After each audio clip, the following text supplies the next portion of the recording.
તો અમારા ગામમાં કેટલીક 2-3 ફળિયામાં પાણી જ નથી।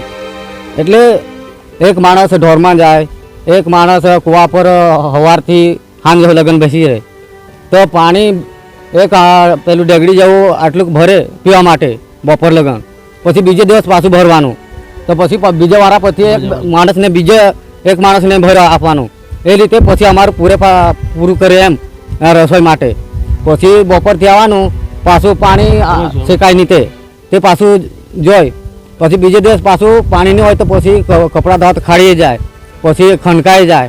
પછી હમણાં તો વસ્તી બધી કેમ કે અમુક કામ પર જાય તો તે બાજુ લોકો કમી રહે, વસ્તી કમી રહે એમ।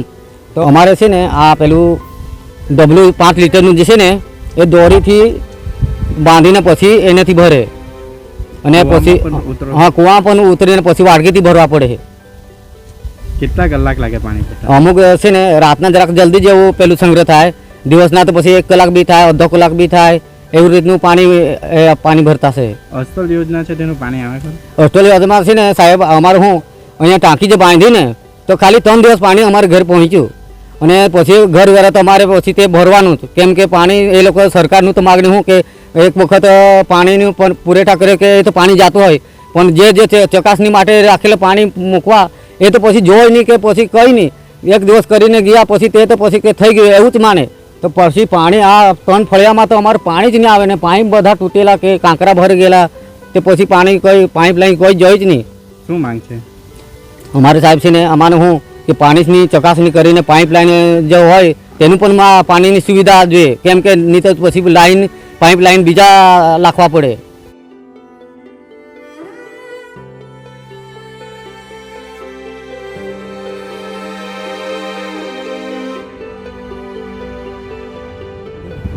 સર, મારું નામ છે વાઘ ઉમેશભાઈ દેવભાઈ। હું મોટી પલસરમાં રહું છું અને મોટી પલસન વ્યસ્ત ફળિયામાં।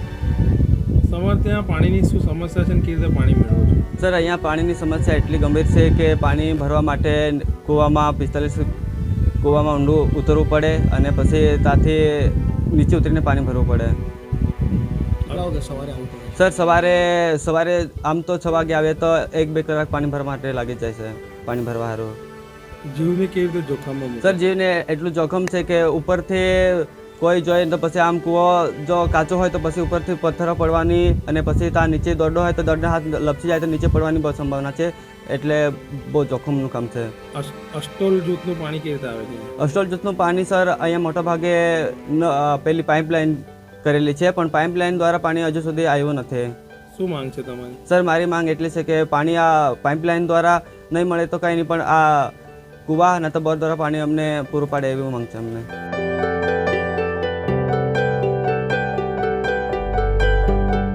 મારું નામ મગધીરુભાઈ સીતારામભાઈ। અહીંયા છે ને 1200ની વસ્તી છે અહીંયા બેરસ્તા ફળિયામાં।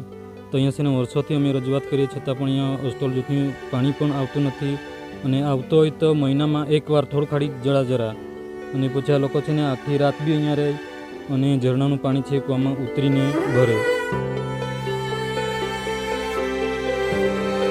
હું કાર્યપાલક ઇજનેર, Astol monitoring project monitoring unit Dharampur.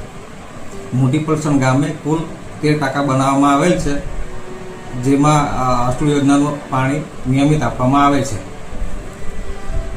પાણી તો આપવામાં આવે છે, પણ સાહેબ ત્યાંની સ્થિતિ કંઈ અલગ જ છે કે નળ તૂટેલી હાલતમાં છે, પાણી લોકો સુધી પહોંચતું નથી। શું કહે છે? ગામની આંતરિક વિતરણ વ્યવસ્થા ગ્રામ પંચાયત / પાણી સમિતિની હોય છે, અને રિપેરિંગની કામગીરી પણ ગ્રામ પંચાયત દ્વારા કરવામાં આવી રહી છે। સાહેબ, એક પ્રશ્ન છે કે નલ સે જલ યોજનાના નવા નળોના કનેક્શન તો આપ્યા છે, પરંતુ પાણી નળમાં આવતું નથી।